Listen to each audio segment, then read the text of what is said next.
Good morning, सुप्रभात, केम छो, सलाम। उम्मीद है आप सब लोग बेहतर होंगे, अपना ध्यान रख रहे होंगे।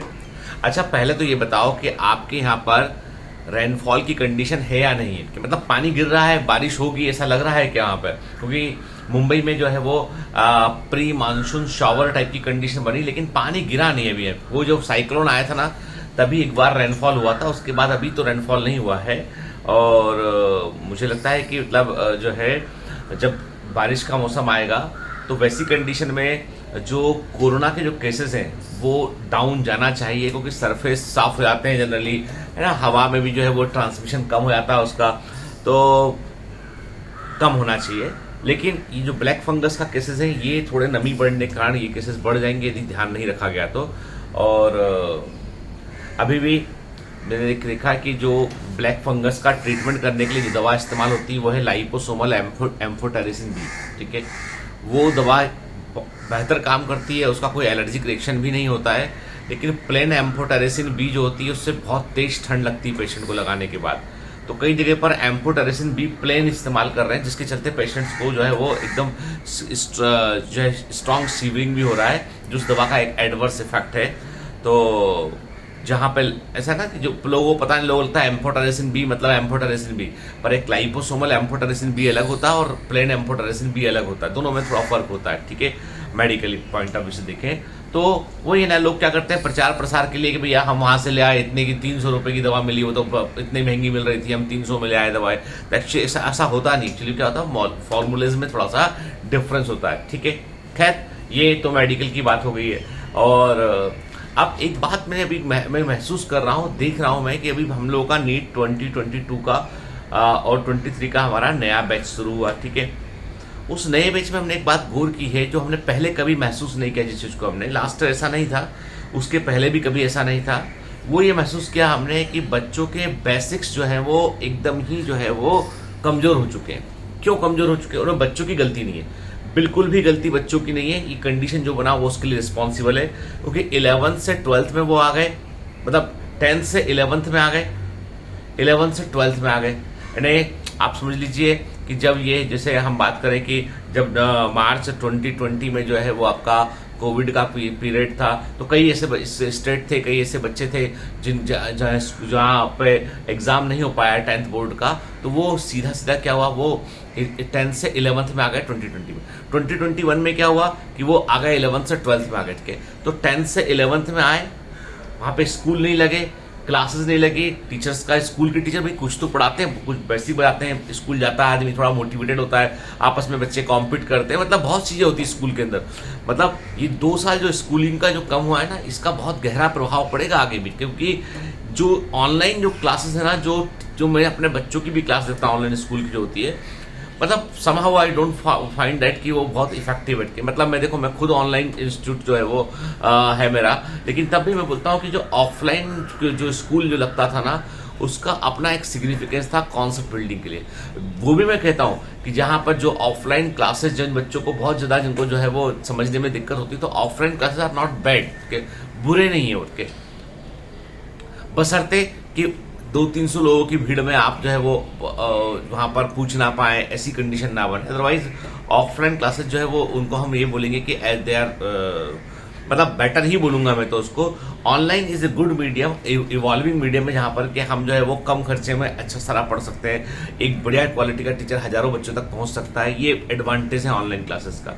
खैर, कॉन्सेप्ट जो है वो बच्चों के कमजोर रह गए, तो इसीलिए हम देखते हैं कि भी मैं गोल कर रहा हूं कि फिजिक्स में खैर बेसिक मैथमेटिक्स चल रहा है, अभी केमिस्ट्री में बच्चों को थोड़ा थोड़ा समस्या आना शुरू हुआ। मैं आज सर से बात करने वाला हूं उस बारे में कि सर ये मानकर चलिए आपके पास 10th का बच्चा है, आप ये मत सोचिए कि 11th से और 12th का बच्चा आपके पास में, क्योंकि 10th का बच्चा मतलब आप सोच लीजिए आपकी उसको कितना पता होगा केमिस्ट्री के बारे में, उस हिसाब से आपको लेके चलना पड़ेगा। क्योंकि कारण ये है कि ये जो समय गुजरा है ना, इस गुजरे समय के दौरान क्या हुआ कि जो है कई सारे जो कॉन्सेप्ट बन सकते थे वो नहीं बन पाए। और देखो, इसके पीछे कारण ये होती साइकोलॉजी भी होती है कि मैं देखता हूँ वर्क फ्रॉम होम जो है, हमारे ऑफिस में भी कई सारे स्टाफ वर्क फ्रॉम होम कर रहा है। ये वही ऑफिस है ये वही स्टाफ है जब जो ऑफिस आया करता था, तो अपना इफिशिएंसी का जो है, जितना उसका इफिशिएंसी था पूरा 100% इफिशिएंसी पे काम करता था। जब वही व्यक्ति वर्क फ्रॉम होम कर रहा है ना, तो वो दिन भर काम करता है लेकिन पहले से वो आधा काम करता है। तो मजबूरी में हमारा स्टाफ हमको बढ़ाना पड़ा, क्योंकि जो काम पहले एक आदमी कर लेता था, अब उसी काम को करने के लिए 3-3 आदमी को लगा रखना पड़ रहा है, क्योंकि वर्क फ्रॉम होम है। व्यक्ति का सेल्फ डिसिप्लिन, और मुझे कई बार लगता है कि शायद माहौल का भी अपना एक मोटिवेशन होता है, माहौल का अपना मोटिवेशन होता है, वो भी शायद से मिसिंग हो जाता है यहाँ पे, ठीक है। और इसीलिए बायोमेंटस में बटालियंस बनाए गए, ताकि बटालियन के में आपस में कम्युनिकेशन हो सके।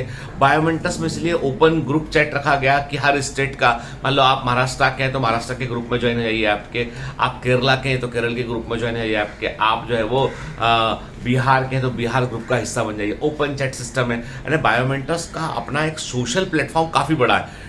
डिस्कशन प्लेटफॉर्म पे बच्चे क्वेश्चन को डिस्कस करते हैं कि फिर अपने ग्रुप में अपने आसपास की बातों को डिस्कस करते हैं, जो भी पढ़ना होता है उसका प्लान डिस्कस करते हैं वो लोग के। और फिर बटालियन में तो खैर है ही कमांडर ऊपर जो कई चीज़ों को सॉल्व करने के लिए होता है। हाँ, पर मुझे एक शिकायत भी है 2022 वाले कुछ बच्चों से। शिकायत ये है कि भैया पहला टेस्ट था आपका, ऑनलाइन टेस्ट था, ऑल इंडिया ऑनलाइन टेस्ट, उसमें उन्होंने पेपर सॉल्व किया, क्वेश्चन के स्क्रीनशॉट लिए और वो डिस्कशन प्लेटफॉर्म पे डाल दिए। तो ऐसे मत करो यार, क्योंकि ये तो गलत बात है ना बेटा। कॉम्पिटिटिव एग्जामिनेशन में आपको दूसरे की आप मदद नहीं करते हो, दूसरे का आप बुरा करते हो, ठीक है ना। यदि आप ऐसा कर रहे हो दूसरे का आप बुरा करते हो तो ये नहीं करना चाहिए हमको। एग्जाम और इंस्टीट्यूट के डिसिप्लिन को ध्यान रखना चाहिए। अब पहला टेस्ट था इसलिए मैं कुछ बोला नहीं, अब मैं नेक्स्ट टाइम से मैं जो है वो पहले से इंस्ट्रक्शन आपको इशू कर दूंगा इस चीज़ के लिए, और ऐसा करेंगे तो फिर पता है आपको, फिर आपको जो है प्लेटफॉर्म से बैन कर दिया जाएगा, इसलिए ठीक है। डिस्कशन प्लेटफॉर्म पर बैन हो जाएंगे आपके, तो इसीलिए जो है वो नहीं करना भाई, क्योंकि देखो आप है ना, एग्जाम को एग्जाम की गरिमा के समान समझिए। अब टेस्ट को जब टेस्ट ही समझेंगे ना तो वो आपका टेस्ट ही रह जाएगा उठ के, आप उसको एग्जाम समझ कर देंगे तो कुछ फायदा होगा, ठीक है। तो बेसिक्स जो है उनसे बेटा हमको बात करना चाहिए। अब चलो आज की ये तो हो गई पढ़ने लिखने वाली बात हो गई। अब आप बोलोगे आज की कहानी का क्या हुआ, तो चलो आज की कहानी पर भी हम बात करते हैं, है ना।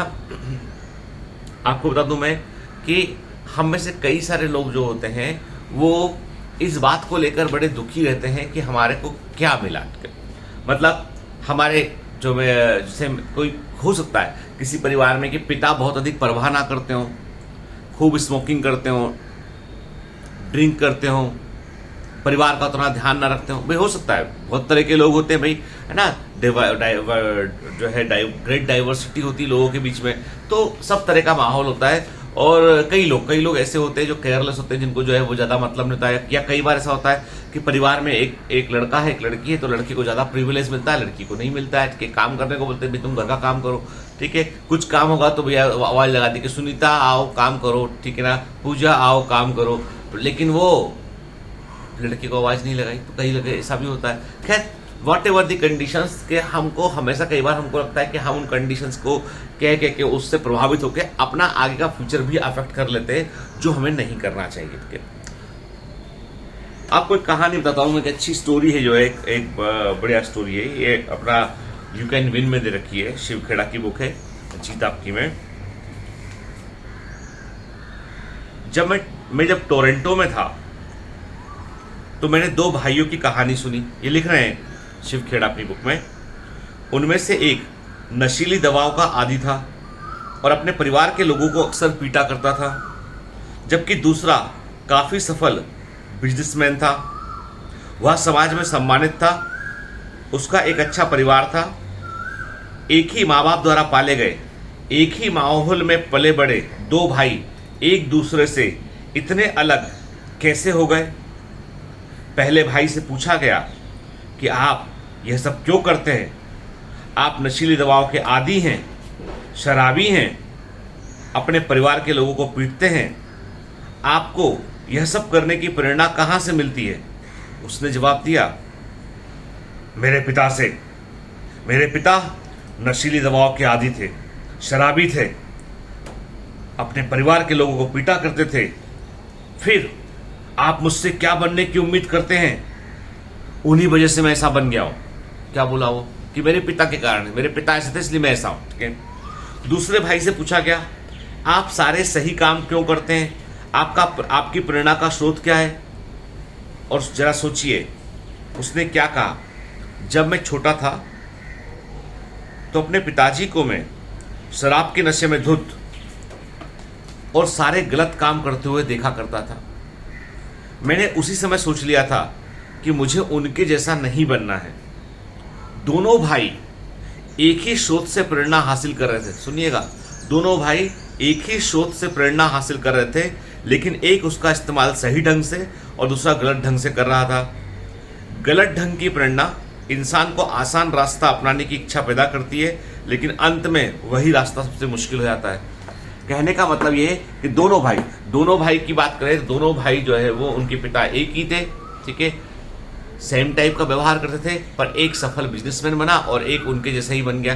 तो वही डिपेंड करता है बेटा कि हम यदि आप देखते हैं अपने आसपास के हमारी सोसाइटी में जो है उतने चांसेस नहीं मिलते, स्पेशली गर्ल्स को बहुत सारा चांसेस नहीं मिलते हैं। जैसे थोड़ा बड़े हुए तो शादी के लिए लड़का ढूंढना ये, और वो घर वाले नहीं करेंगे तो रिश्तेदार लोग आके छेड़ करने लगते हैं, तो बहुत चीजें होती हैं। तो वही ना, आप जो देखते हो अपने आसपास में, तो ये मत सोचो कि ऐसा ही होता है।